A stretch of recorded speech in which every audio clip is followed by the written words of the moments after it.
hablar sobre la otra gran biblioteca del mundo clásico, la Biblioteca de Pérgamo, que había sido la segunda biblioteca más grande de la antigüedad y la segunda más famosa después de la Biblioteca Alejandrina, de la cual había sido una auténtica rival. Y tal como la historia de la famosa Biblioteca de Alejandría está relacionada prácticamente, digamos, de una manera indisoluble de la historia de aquella célebre ciudad egipcia, lo mismo se puede hablar de la Biblioteca de Pérgamo. Su historia es prácticamente la misma historia de Pérgamo, aquella ciudad en una región llamada Eólida, en el territorio de actual Turquía, en Asia Menor.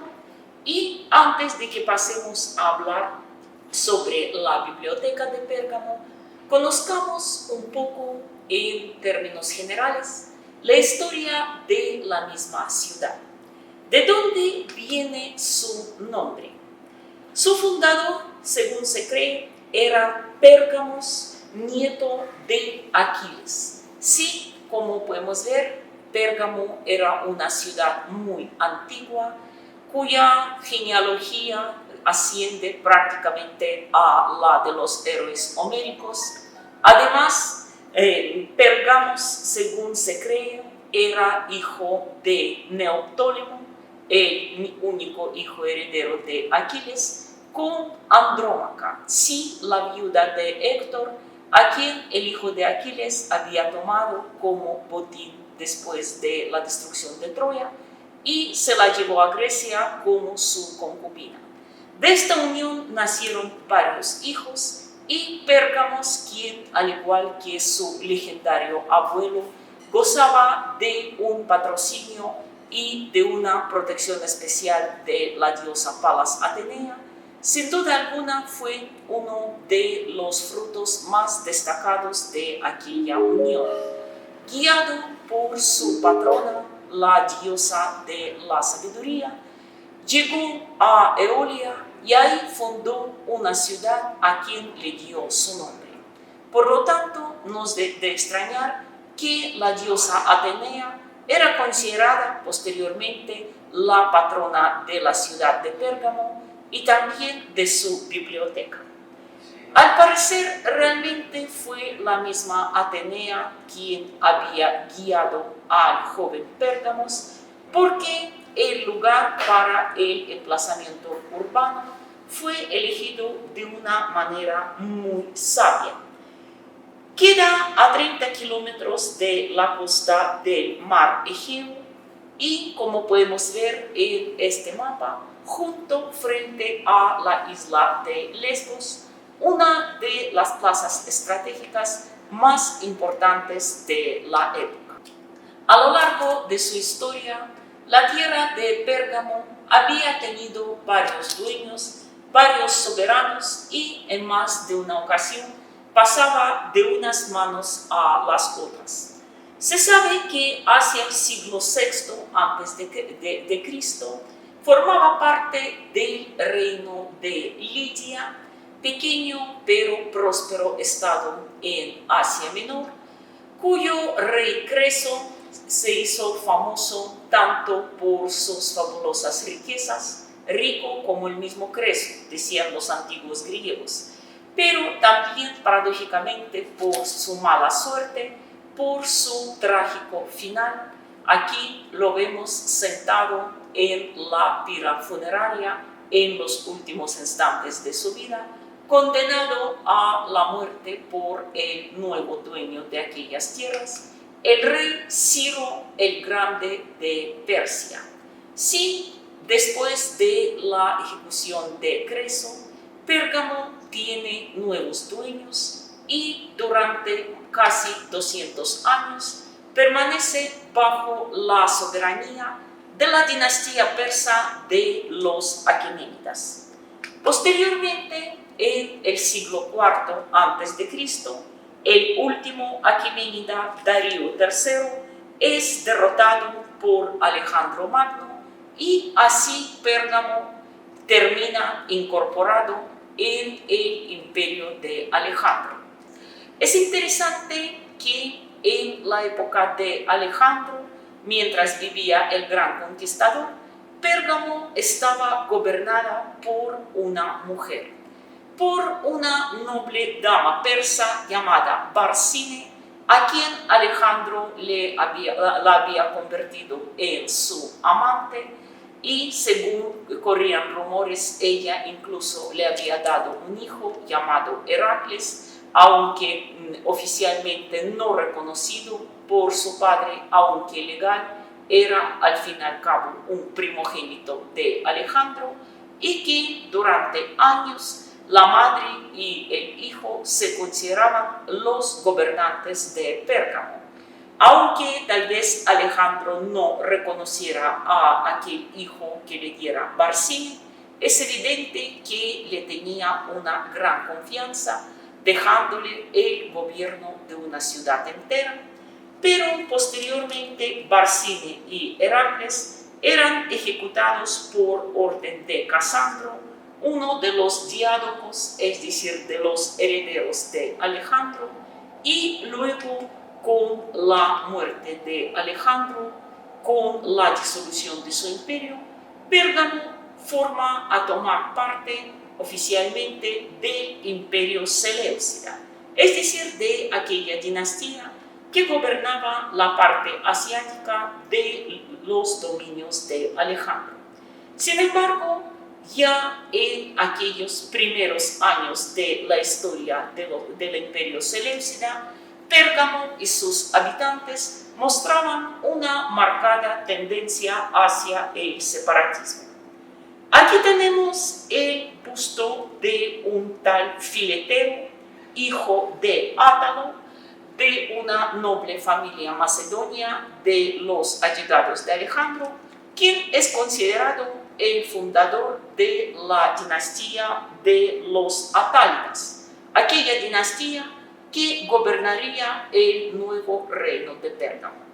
Cabe señalar que, aunque Filetero, debido a un accidente sufrido en la temprana edad, era eunuco y por lo tanto no podía ni casarse, ni engendrar hijos, ni tener una familia, esto no le impidió gobernar Pérgamo durante unos 40 años con suma sabiduría, y aunque oficialmente estaba bajo el dominio de los seleucidas, eso, como podemos ver aquí, no le impedía acuñar su propia moneda.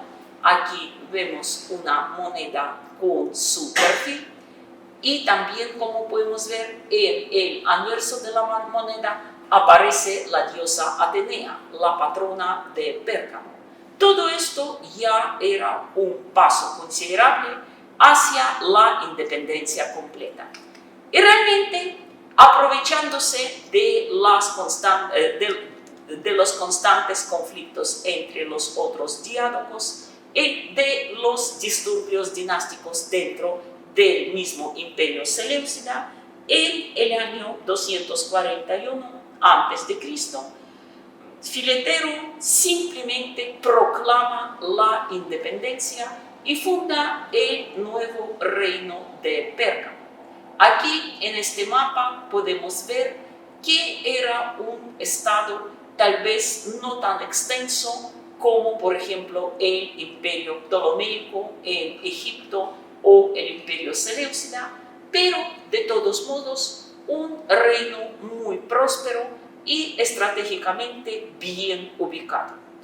Aunque Filetero, como ya había dicho, era un eunuco, esto no le impidió fundar una dinastía, porque simplemente cuando llegó su hora de morir, nombró como heredero a uno de sus sobrinos llamado Eumeno, y así prácticamente Pérgamo se convierte en la capital de un reino soberano.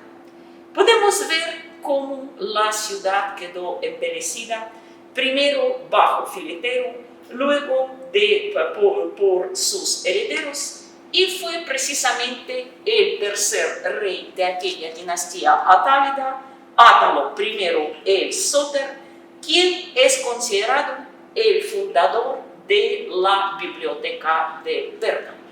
Aquí podemos ver un plan, aunque bastante simplificado, de Pérgamo bajo Átalo el I, y como podemos ver, a la biblioteca se le fue otorgado un sitio bastante privilegiado en la Acrópolis, cerca del Teatro del Palacio Real y otras edificaciones importantes.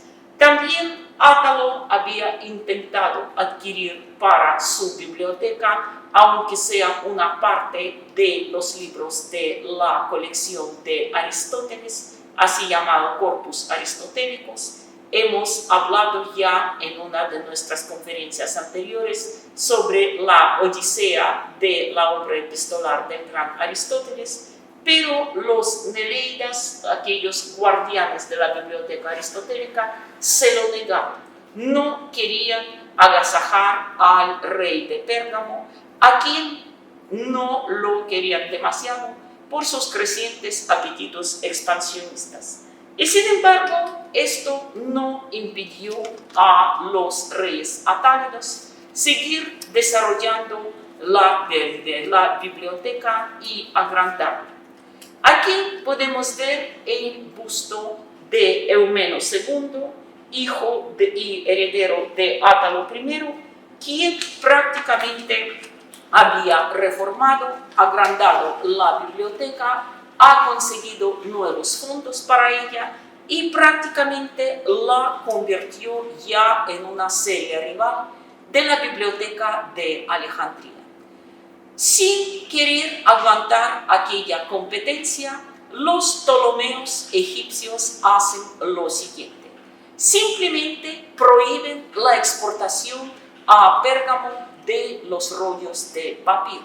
Papiro, como sabemos, era el soporte bibliográfico más importante de la época y por lo tanto los Ptolomeos pensaban que debido a aquella sanción, si podemos llamarlo así, la biblioteca de Pérgamo se estancaría en su desarrollo por una simple razón: por fallas técnicas, por no tener material para la escritura. ¿Cuánto se equivocaban? A Eumeno precisamente se le atribuye la introducción de un nuevo soporte bibliográfico, quien recibiría más tarde el nombre de Pergamino, en honor a aquella ciudad de donde provenía. Sin embargo, no se puede decir con certeza que que el pergamino como tal fue inventado precisamente en Pérgamo. En realidad, algunos autores aún más antiguos señalan que este material, que conoceríamos más tarde como pergamino, que en realidad era la piel curtida de corderos, terneros, cabritos y otros animales jóvenes. La piel de los animales viejos no servía, era demasiado gruesa y dura.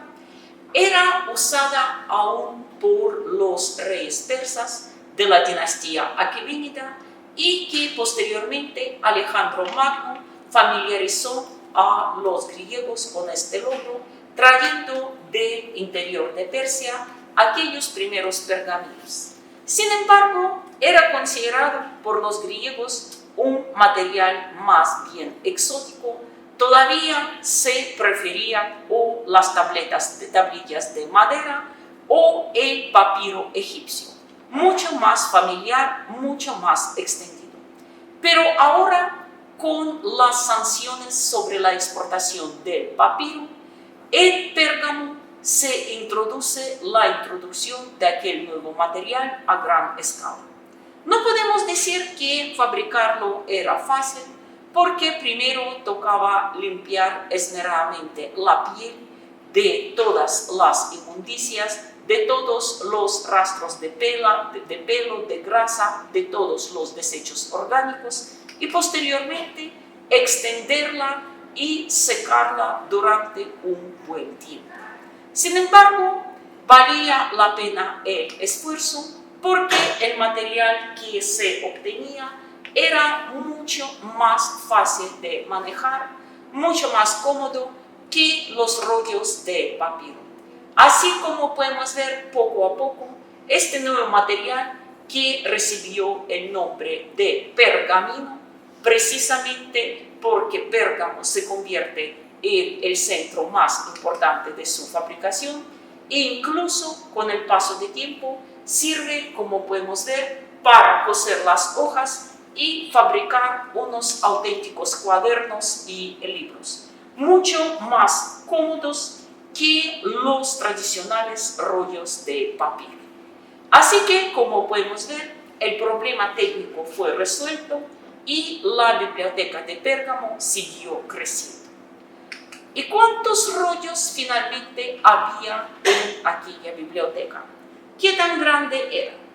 Aquí, aunque al igual que con el caso de Alejandría, no existen datos estadísticos exactos, según los cálculos aproximados, eran de 200 a 300 mil rollos en la época de Eumeno II, es decir, en la época del máximo crecimiento de la biblioteca. Tampoco tenemos datos exactos de cómo fue organizada la biblioteca, de cuántas estancias se componía. Parece que tenía una estructura muy parecida a la de la biblioteca de Alejandría, a unos campus universitarios modernos, y solo se sabe que en la sala principal estaba instalada la estatua de Atenea, patrona de la ciudad de Pérgamo, de la misma biblioteca, y esta es aquella estatua, se supone que original, uno de los pocos objetos originales preservados de aquella biblioteca. También cabe señalar que el perfil de los estudios en la biblioteca de Pérgamo se diferenciaba de la alejandrina, porque en Alejandría, como sabemos, se otorgaba la mayor importancia a la crítica literaria, a la recopilación de las obras clásicas y también al desarrollo de la medicina y de las ciencias naturales. En la biblioteca de Pérgamo predominaba más que todo la filosofía y más que todo la filosofía de los estoicos, aquella corriente filosófica que pronto se volvió la más popular en todo el mundo clásico y posteriormente causaría también una notable influencia en la cosmovisión cristiana.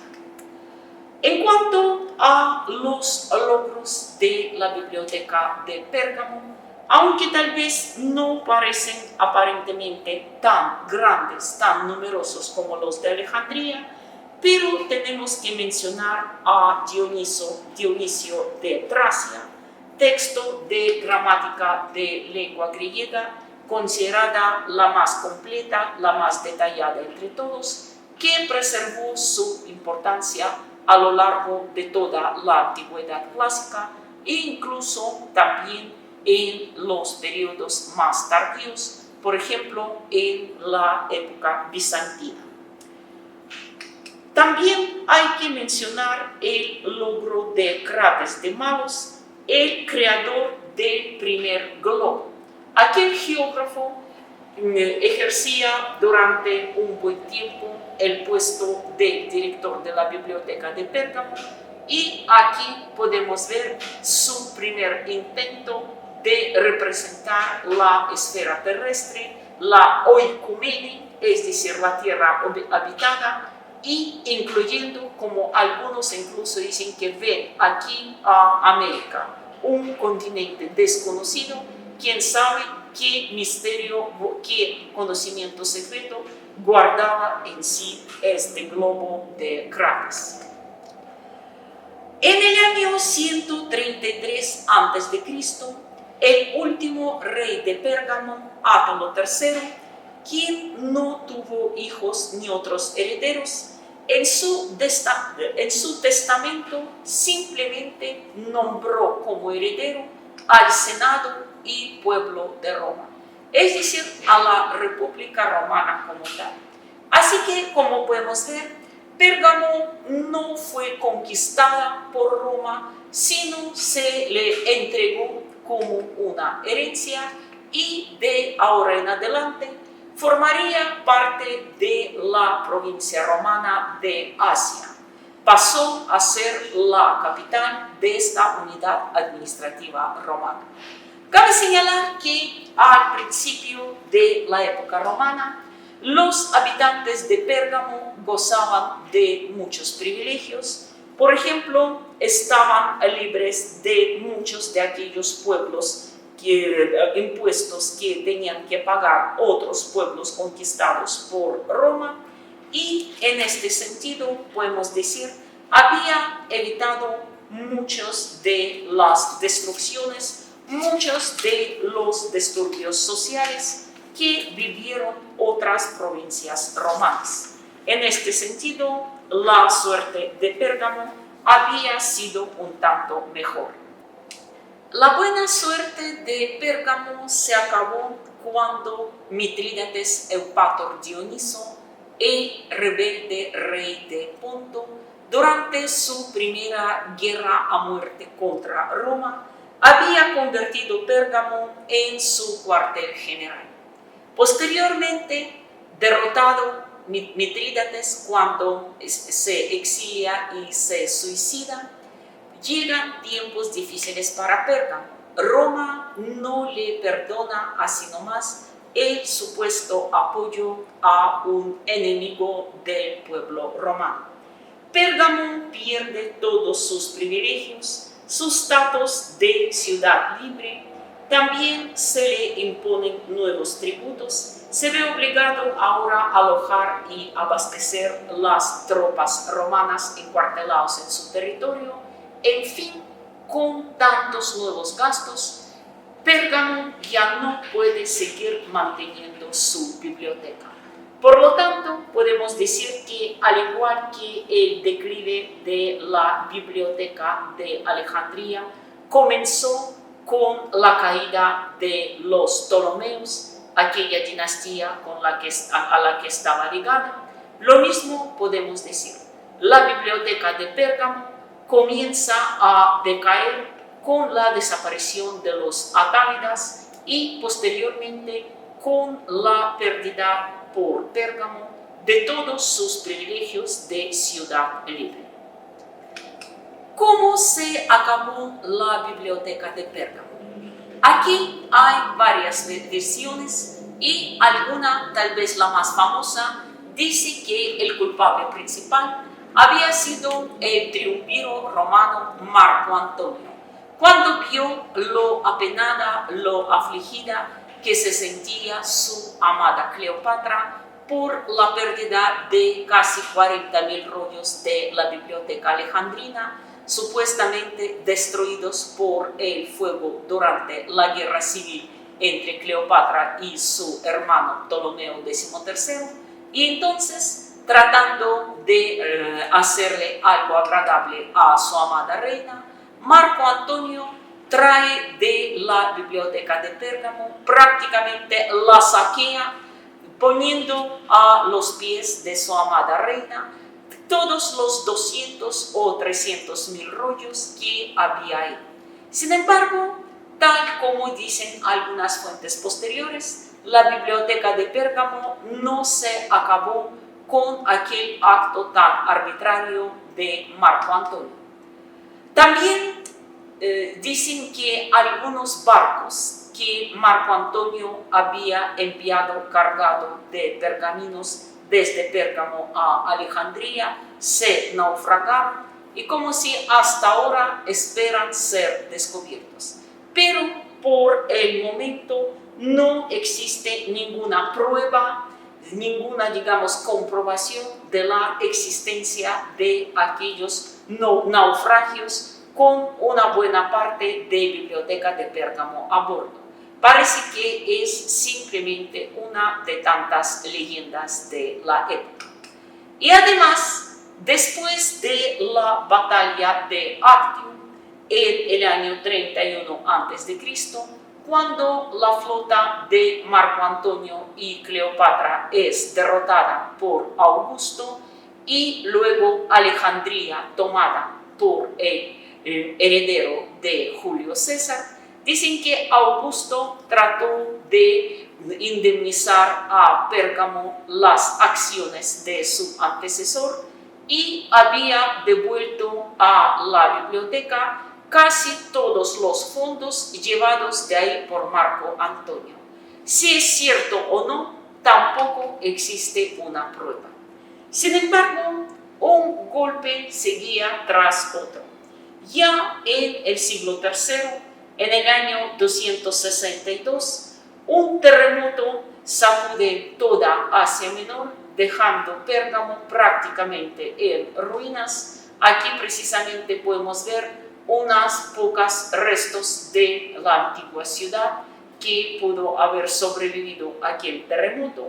Y sin duda la biblioteca también sufrió un gran daño y tan solo unos pocos más tarde, en el año 267, comienza la invasión de los godos.